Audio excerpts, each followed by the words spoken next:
오늘 함께 해주실 네 분을 소개합니다. 윤경호 매일경제논설위원, 김성환 시사평론가, 이원희 변호사, 그리고 김병민 경희대 겸임교수 이 자리에 나와 있습니다. 안녕하십니까? 안녕하세요. 안녕하셨어요. 문 대통령은 오늘도 경제를 이야기했습니다. 3년 차에 참 중요한 과제죠. 아직 나라 곳간에 여력이 있다. 투자처럼 돈을 풀어야 한다고 강조를 했는데요. 야당은 좀 체감하는 온도가 달랐습니다. 먼저 영상으로 소개해드립니다. IMF는 우리에게 재정 여력이 있음을 이유로 9조 원의 추경을 공고한 바 있지만 정부의 추경안은 그보다 훨씬 적습니다. 국민들 사이에 경제에 대한 걱정이 많은 만큼 국회도 함께 걱정하는 마음으로 추경이 실기하지 않고 제때 효과를 낼 수 있도록 조속한 추경안의 심의와 처리를 요청드립니다. 지난 정부 당시 국가 채무 40% 선의 예산안에 대해서 나라 곳간이 바닥났다. 결코 받아들일 수 없다. 이렇게 주장했던 그 당사자가 바로 문재인 대통령입니다. 이 정도면 정말 내로남불, 현실 망각의 결정판이 아니겠습니까? 이 문재인 정부의 무분별한 과세와 재정 파괴는 국민의 재산권에 대한 강탈이자 재산 침해입니다. 그런데도 지금 묻지마 추경을 계속하겠다고 합니다. 묻지마 추경, 재정 고갈을 앞당기는 경제 파멸 정책입니다. 그러니까 대통령은 금고에서 돈을 빼내는 것도 때가 있다라고 이야기하고 싶어 하는 것 같은데요. 야당은 이렇게 계속 쓰다가는 국가 부도의 날이 올 것이다. 상당히 강하게 반박을 하고 있습니다. 김 교수님, 그러다 보니까 문 대통령의 과거 발언까지 비교하면서 오늘 공방이 일었더라고요. 네, 지금 나오고 있는 얘기는 국가지정전략회의에서 홍남기 경제부총리가 했던 얘기에 대해서 문재인 대통령이 꼭 GDP 대비 국가 채무 비율을 40%로 유지해야 되는 과학적 근거가 어디에 있냐 이런 얘기를 한 겁니다.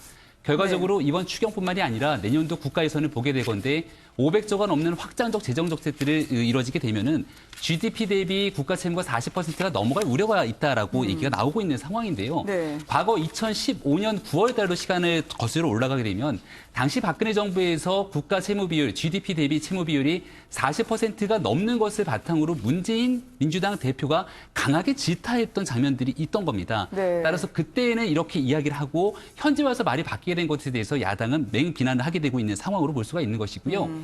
많은 국민들이 기억하고 있는 과거 신재민 전 사무관의 사건, 바로 국가 채무 비율에 대한 적정 수준을 유지해야 됨에도 불구하고 이것을 의도적으로 높였으면 좋겠다라고 정부가 주장했다 이런 내용을 폭로한 바가 있었는데 그만큼 이 재정 건전성을 확보하기 위한 이 야당의 걱정과 우려, 그럼에도 이것들을 확장적으로 써야 된다라고 하는 정부의 주장이 맞서고 있는 그런 상황으로 볼 수 있습니다. 네. 이러다가는 지역 경제가 최악 붕괴 직전이라고 야당은 이야기하는데요. 문 대통령은 그러면 그런 추경 제출, 시정 연설할 기회를 줘야 되는 거 아니냐라고 얘기하기 때문에요. 반박을 하더라도 국회에서 장은 펼쳐져야 되지 않을까라는 지적인 것 같아요. 김성환 평론가님. 네, 뭐 이건 대통령이 할 수 있는 아주 지극히 당연한 말이 아닌가 싶은데요. 왜냐하면 네. 시정 연설은 보통 이제 다음 연도 예산안을 국회에 상정을 했을 때, 제출했을 때죠. 제출했을 때, 그리고 네. 뭐 추경이나 이런 경우처럼 추경 예산안을 국회에 제출했을 때, 이때 대통령이 그 예산안의 내용과 네. 이유에 대해서 설명하고 국회에 대해서 정책에 대해서 설명하는 자리가 바로 시정연설이거든요. 근데 문재인 대통령 입장에서 지금 국회가 만약에 문을 연다 그러면 가서 직접 네. 설득을 하는 작업을 하거나 이렇게 연설을 해서 국회의원들한테 전반적으로 왜 이렇게 추경을 짤 수밖에 없었는지 얘기할 수 있을 텐데 지금 국회가 문을 열고 있지 못하니까 네. 그럴 기회조차 주지 않고 있다. 이런 부분에 대해서 지금 좀 불만 섞인 얘기를 한 것으로 보이는데요. 그러니까 저는 사실은 지금 문재인 대통령이 네. 부채 규모, 그러니까 GDP 대비 국가 채무 비율 자체를 뭐 문제 삼았다 이런 얘기보다는 앞서도 잠깐 말씀하셨던 것처럼 타이밍에 관한 문제라고 생각해요. 네. 그러니까 정부가 짤 수 있는 예산에 대응할 수 있는 수단은 금리하고 이렇게 재정 지출 두 가지밖에 없는데 지금은 금리로 대응하기 굉장히 어려운 상황이거든요. 이럴 때 이런 타이밍에서 재정 지출을 좀 더 확 늘려가는 방식으로 네. 경기를 좀 살려나가는 작업들을 하는 것은 이건 뭐 우리나라뿐만 아니라 외국도 마찬가지입니다. 네. 근데 만약에 이런 시점에서 재정 지출을 찔끔찔끔 늘려갈 경우에는 돈은 돈대로 다 쓰고 경기는 안 살아나는 현상들이 나타날 수 있거든요. 네. 대표적인 사례가 일본입니다. 그러니까 우리가 만약에 지금 할 수 있다 그러면 경기를 살릴 때 확실하게 군부를 떼주는 게 필요하다. 이런 이제 인식을 갖고 국가 채무 비율 40%를 문재인 대통령이 얘기하지 않았나 싶습니다. 네. 일정 정도의 이제 마중물이 필요하다라는 말씀이신 것 같고요. 또 한편에서는 밑빠진 독에 물 붓기다. 중요한 거는 이제 청와대에서 현재 경제 상황을 어떻게 인식하고 있느냐인 것 같습니다. 윤경호 의원님. 예. 어쨌든 고용도요. 19년 만에 최악이지만 그래도 나아지고 있다면서요. 상당히 긍정적으로 평가하던데 예. 어떻게 보셨습니까? 문 대통령이 KBS와의 대담에서도 희망적인 얘기를 했고요. 네. 정태호 일자리 수석이 청와대 일요일 어제 기자들하고 만나서도 2018년보다는 고용 현황이 좋아지고 있다. 듣기에 따라서는 지금 다들 죽겠다고 그러고 지표는 안 좋게 나오는데 네. 왜 이렇게 낙관적인 얘기만 하느냐 이런 건데 사실 정부 당국자 입장에서 대통령이나 청와대 일자리 수석 입장에서는 어찌 보면 희망을 제시하는 차원에서 네. 얘기할 수 있는 거죠. 다만 이게 있는 현실을 그대로 왜곡을 해서 얘기를 하거나 네. 아니면 나타나는 걸 덮으려고 하는 그렇게 비치는 건 오히려 더 역풍을 네. 심리적인 반발을 가져올 수 있는 겁니다.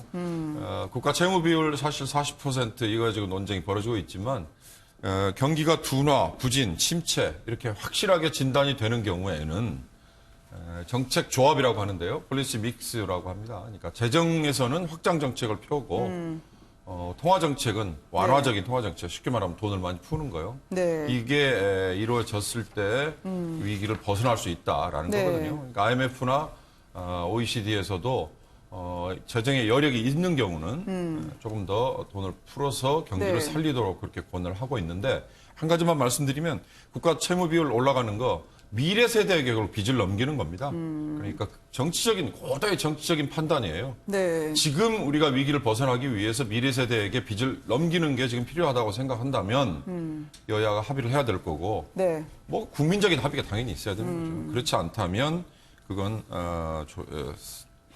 정말 신중하게 접근을 해야 될 일이죠.